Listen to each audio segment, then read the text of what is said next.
I'm Richard Cuff of Allentown, Pennsylvania. You're tuned to the International Radio Report. 30 minutes of news about radio on CKUT 90.3 FM in Montreal. Hi, everyone. Welcome to the International Radio Report for Sunday, April the 7th, 2024. We thank you for tuning in to us here on CKUT 90.3 FM in Montreal. My name's Sheldon. I am here with Gilles. We are here every Sunday morning at 10:30 Eastern to get you up to date on what's happening in the world of radio. We're going to start off by doing a little bit of a wrap-up on the last 2 weeks at CKUT, where it was funding drive. And we, as we did last week, we thanked all of the people who contributed, not only to our show, but to all of the shows here on CKUT. So we thank our listeners who so generously donated to the funding drive to support not just our show, but to the station in general, and to give us an outlet to be able to have a show like ours on the air. The funding drive was aiming for $50,000 and actually reached and surpassed the $50,000. They're sitting at approximately $55,000 pledged for the drive. So we thank everyone. We want to remind everyone, if you didn't pay your pledges right away online when you made your donation, maybe some of you want to send in a check or what have you, or drop off money at the radio station, we do want to remind you to honor your pledge. It's always something that sometimes you kind of do it and you forget, and it's very important that they collect that money fairly quickly. So if you have not paid it yet, please go ahead and honor your pledge. It is greatly appreciated. And if you missed the funding drive shows and you were away, whatever, you can donate anytime at all. It doesn't only happen during the funding drive. You can go online, click the donate button on the website, and the forms are still there. So you can make a donation really at any time of the year. So we have in our news today, more New York State property owners get the pirate letter via RadioWorld April 1st. The FCC Enforcement Bureau's New York office has sent the pirate letter to two property owners, Mount Vernon, an inner suburb of New York City, and another in Poughkeepsie. In both cases, the letters advised the property owners that unlicensed FM broadcast signals had been found emanating from their properties and that they face potential financial penalties of up to $2.39 million. In the first case, the FCC said it received a complaint of illegal broadcasts on 104.5 megahertz, and that in May of last year, it traced them to a property on South 3rd Avenue in Mount Vernon, which is just north of the Bronx. The letter was sent to Jeromeo B. Edwards, owner of the property. And the second case, the FCC got a complaint about broadcasts on 87.9 megahertz in Poughkeepsie. In September, its agents traced them to a property on Albert Road owned by Kawan F. Morrison and Shade S. Bailey. So more letters being sent. We have not that much news of how effective these letters are, though, because we don't really hear about have they been successful in some way and to shut down permanently or to even get a fine. So, but they are continuing their search and sending in letters to the owners. I wonder, if I was a property owner and got one of these letters, how would I react? What would I do? I guess in some cases, the owner could be the pirate himself who's running the station. Then you would react one way. But if you're a property owner, landowner, if you live in the building, I'd be running around right away looking in the building to see what's going on. If I didn't live in the building, then you got to do a little extra work. So yeah, it'd be interesting to see how these property owners are reacting when they get these letters. And as you said, the threat of $2.39 million fines, I think I'd act pretty quickly, one way or the other, whether it's me who's doing the illegal activity or whether it's somebody in my property somewhere. I think I'd take some kind of action pretty quickly. Does he even know what they're talking about? Yeah. What's pirate radio? I don't know. It's an interesting process, but I hope it's effective. Yeah. You know, they're putting a lot of time and effort into it, but I'm sure it can create a bit of a tense situation for the property owners, to say the least. Yeah, definitely. So we have something coming up on Monday, April 8th, and of course it's a total solar eclipse. And here in Montreal, a big chunk of the southern part of Quebec actually is in the totality path. And I was listening to CHOM, as I've been listening to CHOM FM 97.7 a lot more in the last month, and heard the announcement. And so Montreal's CHOM 97.7 FM's Solar Eclipse Special. CHOM 97.7 celebrates the total solar eclipse with Pink Floyd's Dark Side of the Moon vinyl version, spun live from the turntables in the CHOM 97.7 studio. The needle drops April 8th at 2:42 p.m. Local time here in Montreal. The iconic last line of the album will play just as the eclipse its totality at 3:26 p.m. Remember, don't look at the eclipse, but do listen as it's happening. Mark this once-in-a-lifetime experience with the spirit of rock, CHOM 97.7 FM. And I believe the last line of the album is something like, as the sun is eclipsed by the moon. So that's exactly where it's going to happen. Remember that you better listen on a radio, because if you're listening on a streaming device and there's a big buffer going on, you might be delayed by up to a minute and wonder why it didn't happen as the eclipse happens. So it's a time to turn on the radio. That's one thing you have to think of, that for sure. For those that don't know, CHOM FM in Montreal has been pretty much Montreal's only pure rock radio station, either English or French, actually. So it's interesting to see that they're actually doing something unique to fit in with the eclipse. So if you're within range of CHOM 97.7, you might want to have that on in the background if you're involved in some of the other solar eclipse activities. And we're going to have a lot to talk about this coming up in the second part of our show.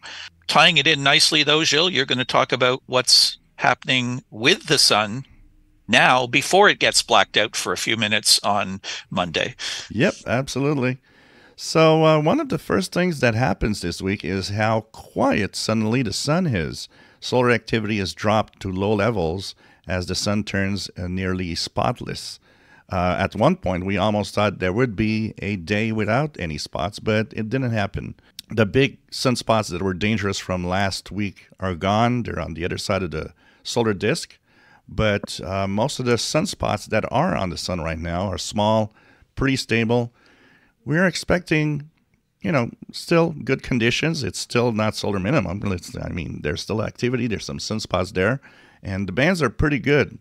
But we're in a little quiet moment. It doesn't mean that the solar cycle is going down or anything. There are these quiet moments in between a lot of flaring and a lot of activity. The sunspot number 47, the solar flux 114. It's been a long time since I've seen it so low. Not only turn on a radio to listen to the activity, but also of all the changing activity coming up with the solar eclipse. This is John Figliozzi of Clifton Park, New York. You're listening to the International Radio Report on CKUT 90.3 FM in Montreal. So we're going to focus in on radio-related activities to the total eclipse. There are all kinds of different events going around locally, and wherever you may live, there's probably parties, eclipse parties happening, events at science museums and planetariums and what have you. But there is definitely a connection to radio. And if you're a regular listener to our show or you're a radio hobbyist, you probably know what some of these connections are.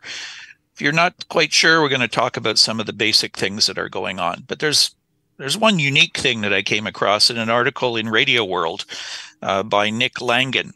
Indiana County will supercharge its travelers information station for the eclipse. An Indiana county that will experience totality during the April 8th solar eclipse is cranking up the power on its travelers information station, known as TISs, to help visitors in their area.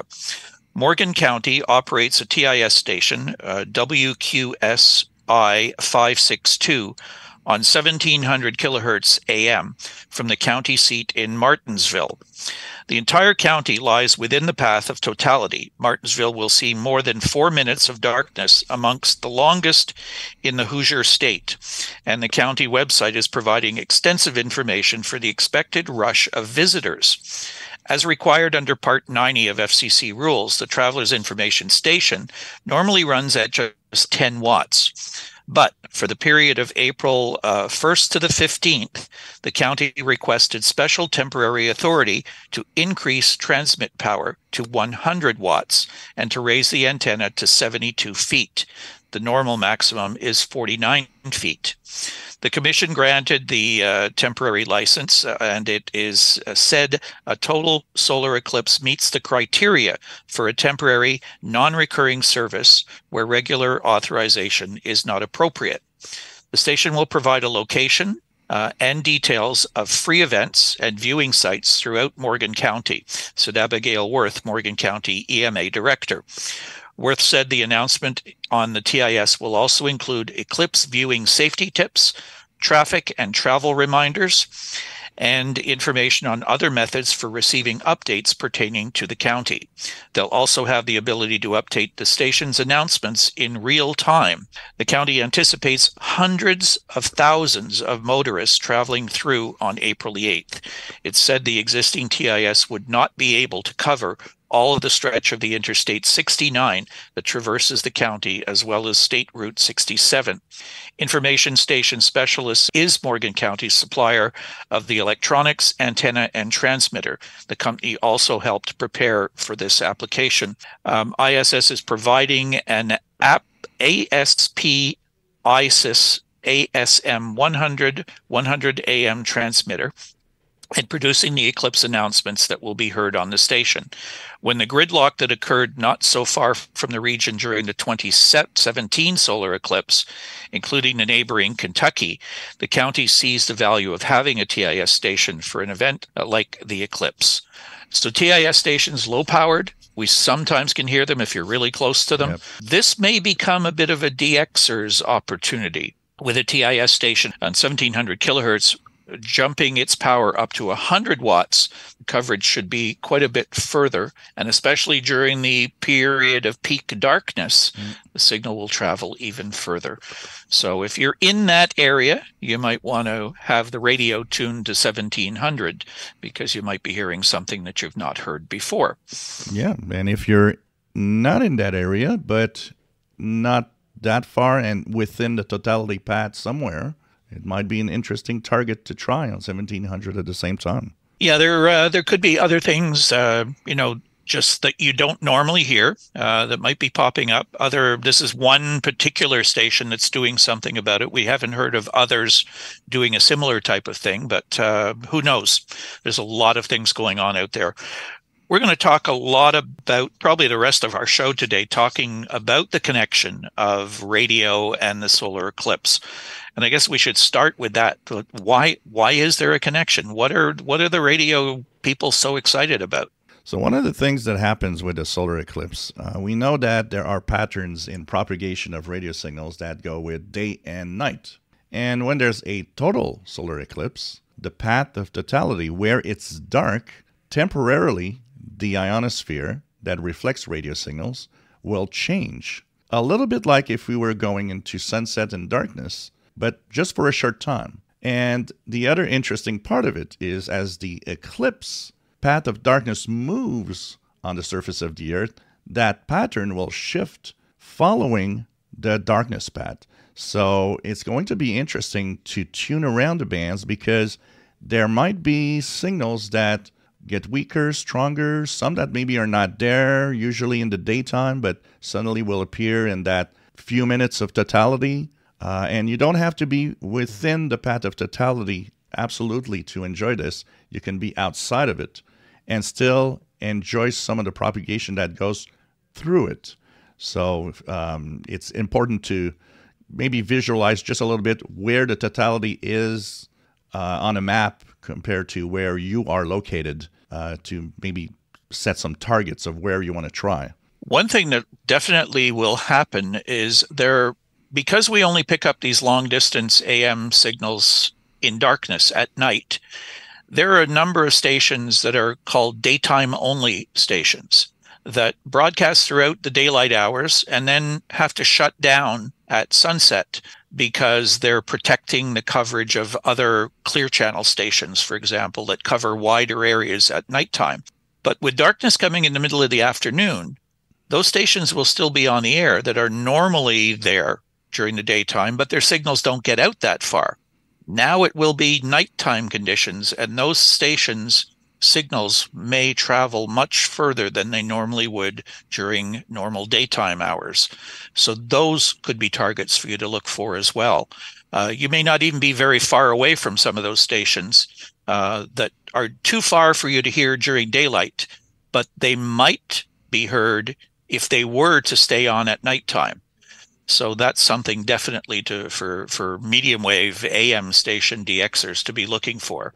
That would be pretty neat to be able to hear some daytime stations during the day that you would never hear on any other day except the day of a solar eclipse. Well, I will have a radio actually with me, and I will be tuning around, especially the medium wave band, as the eclipse progress and then ends. It's going to be interesting. I got a few targets I'm curious. Will some of the powerful nighttime stations we get in Montreal, like WCBS or WBZ Boston, will that be briefly coming in mid-afternoon with the darkness path? It'll be interesting to test that. You know, we have new tools available to us now that we haven't had maybe in the past during total eclipses like this. And those are SDRs, the software-defined radios. I'm sure there's going to be a lot of people with those SDRs that are going to have them set up within the total darkness path and just capturing the full medium wave band or the full radio spectrum as much as they want to cover for that period of the totality. And then going back afterwards and going through and scanning through the recording just to see what they've been able to hear. And if, you've got a total eclipse of 3 minutes or so, you say, how much could you listen to in 3 minutes? With an SDR, you record that whole spectrum and then go back and see what was there on all the different frequencies. So that's something that I'm sure a lot of you will be doing if you are familiar with SDRs, and if you own one, have it set up. You can leave it, have that recording going, and you can go outside and watch the eclipse yourself, because people are going to be torn. Like, what am I going to do? I want to watch the eclipse. I want to listen to the radio. There's maybe other things going on. So if you have the SDR and the capability of recording the spectrum, I think that would be a great thing to be able to do. What you might want to do is have the recording going, maybe half an hour or so before the eclipse begins even, and let it run through until after totality and going on beyond, and see, you should get that peak in the middle and then tailing back off again as the eclipse moves forward. So that's really, I think that's probably going to be the most exciting part for particularly the medium wave DXers, I'm sure, are getting all geared up for that sort of activity. We've received some postings that have been up on a number of the different information boards from people who are really big time into this, and they've got all kinds of theories and scenarios that they've laid out. We're not going to go through them all because some of them are quite detailed and kind of technical, but just mention a couple of them quickly. This comes from William Scott, WE7W, an amateur radio operator for the International Radio Club of America, and that is a medium wave club specializing in AM reception. He goes on to say, DXing the medium waves promises to be an exciting event on April the 8th during the total solar eclipse. I've been mulling over the DX possibilities a lot lately and have come to some conclusions. I think it boils down to 3 promising DX scenarios. Scenario 1, for those who live within or very near the path of totality, I believe best chances of DX would be first to listen to your southwest along the path where totality is approaching. Darkness will already have happened in that direction, and a certain amount of residual deionization of the ionosphere will still remain. After that point of totality passes your location, I would swing my attention to the northeast. So that's the path that the totality is following, from the southwest up towards the northeast and traveling across that stretch. Scenario 2, he talks about, for those living within about 800 kilometers or about 500 miles of the path of totality, I believe the best chance would be a perpendicular path across the totality path to a point roughly equidistant or equal to on the other side. This puts the signal reflection point right at the center of the totality path or the deepest point of darkness. And scenario 3, for those living more than 800 kilometers from the path of totality, I believe the best chance would be along a line from your receiving site to a perpendicular intersection to the totality path. This should define the greatest shaded path. I think that scenarios 1 and 2 have the best possibility for DX.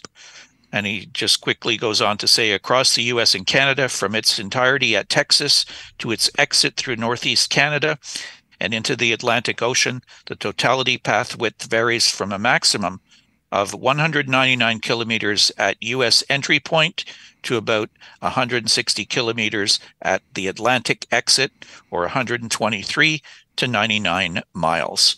One thing also that I would mention, we don't talk a lot about what shortwave will bring us. There will be some effect, definitely, but shortwave, I think what I would here focus on is the U.S. stations like WWCR, WBCQ. These are the stations that, if there is an effect to see, these are the ones going to be affected the most because they are close or within the path of totality for most of them. Choose one frequency and look if you can notice, a dip in propagation conditions or... Yeah, I don't think there'll be much of an effect anyways. I don't think there would be any impact there. So I think your really best top priority would be medium wave AM band. Then second, probably the short wave. But, like we said, with SDRs, record as much as you want if you've got the ability to do that. And as Gilles said, on the online SDRs, the Kiwi SDRs is the biggest site. There's hundreds of SDRs set up online that you can go and monitor. There's a nice world map. You can just look at the world map and pick a spot where there's an active one and see if you can get on board. I'm sure the ones in the United States will be pretty active. They might be jammed up because most of them have a limit to the number of users at one time. So plan it out. You've got some time. It's happening tomorrow. You're listening to us now. You've got a little more than 24 hours to get everything ready and plan your attack as to how you're going to make the maximum use out of it. I'm going to be watching here at home. Radio's going, but also watching other things going on. We're bird watchers here, and I want to see how the birds react to sudden darkness in the middle of the day. So that'll be fun. Lots of events going on. Check your local town as well. If you got a planetarium, there's probably things going on. I know here in Montreal, the Old Port in Montreal has got a huge event going on. They're expecting to get like 100,000 people or something down there, they said. So check it out and see what you can come up with. If you get any interesting results, we'd love to hear from you. Let us know, what you experienced and enjoy it. It's the only one that all of us are going to probably see, certainly in our neck of the woods, in our lifetime. So do take advantage of it. Yeah, definitely. And if you're in Montreal and you don't want to go very far, the planetarium, one of the suggestions they have is why not go on one of the islands on the South Shore, the Île Sainte-Hélène, enjoy what will be for the Montreal area the longest eclipse possible. We have a lot of other information about the eclipse. We're going to post a bunch of links that were supplied in this article that William Scott put together. We'll put that up on our Facebook group so you can take a look at it. And just, go online, type in solar eclipse 2024, and you're going to just find so much stuff out there. But particularly the radio aspect, of course, that's what we talk about here. And there are so many different aspects. There's a bunch of ham radio activities going on as well.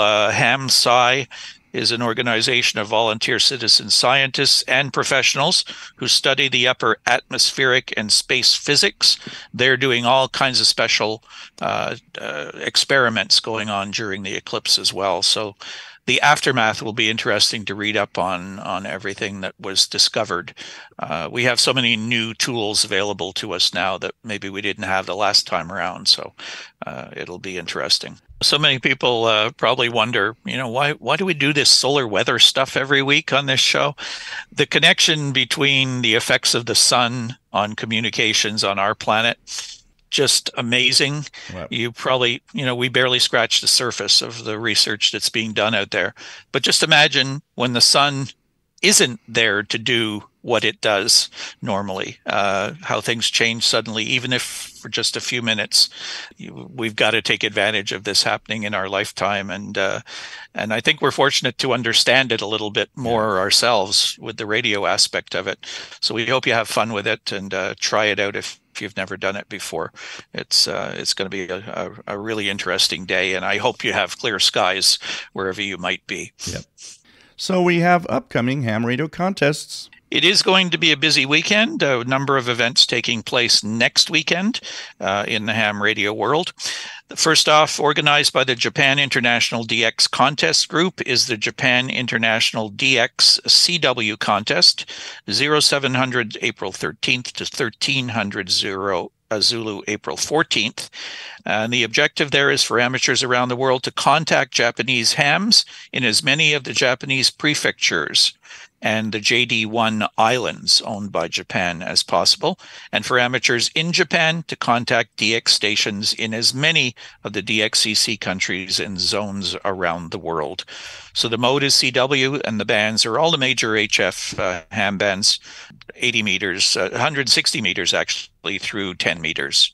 We have the IGRY Worldwide RTTY Contest. The contest goes from 1200 hours Zulu April 13th to 1800 Zulu April 14th, organized by the interest group RTTY. Bands 3.5, 7, 14, 21, and 28 megahertz, and the mode radio teletype. The Straight Key Century Club is holding another one of their weekend sprintathons, 1200 Zulu April 13th to 2359 Zulu April 14th, 160 through 10 meters, no work bands, and it is CW only. There's the New Mexico QSO Party, 1400 Zulu April 13th to 0200 Zulu April 14th, organized by the Sandia Vista Amateur Radio Club. Contest bands are 160 through 2 meters without the work bands, and CW, phone, and digital modes. The state of Georgia is also holding a QSO party, 1800 Zulu April 13th to 2359 Zulu April 14th. And it is organized by the North Fulton Amateur Radio League, 160 through 6 meters, phone and CW modes. So that is everything we have for you this week, be it ham radio contest, be it the solar eclipse. I think that will take priority for all of our radio fans out there. So enjoy it, have fun. In the meantime, if you'd like to get in touch with us, our email address is radioreport@yahoo.com. Our station, CKUT, is live streaming and archived. You can get our show there. Facebook, our International Radio Report group, has 957 members. We invite you to join the group. Our YouTube channel, where you can get the show at your convenience, look for International Radio Report on YouTube. You can subscribe to the channel. And our X account is at IRRCKUT.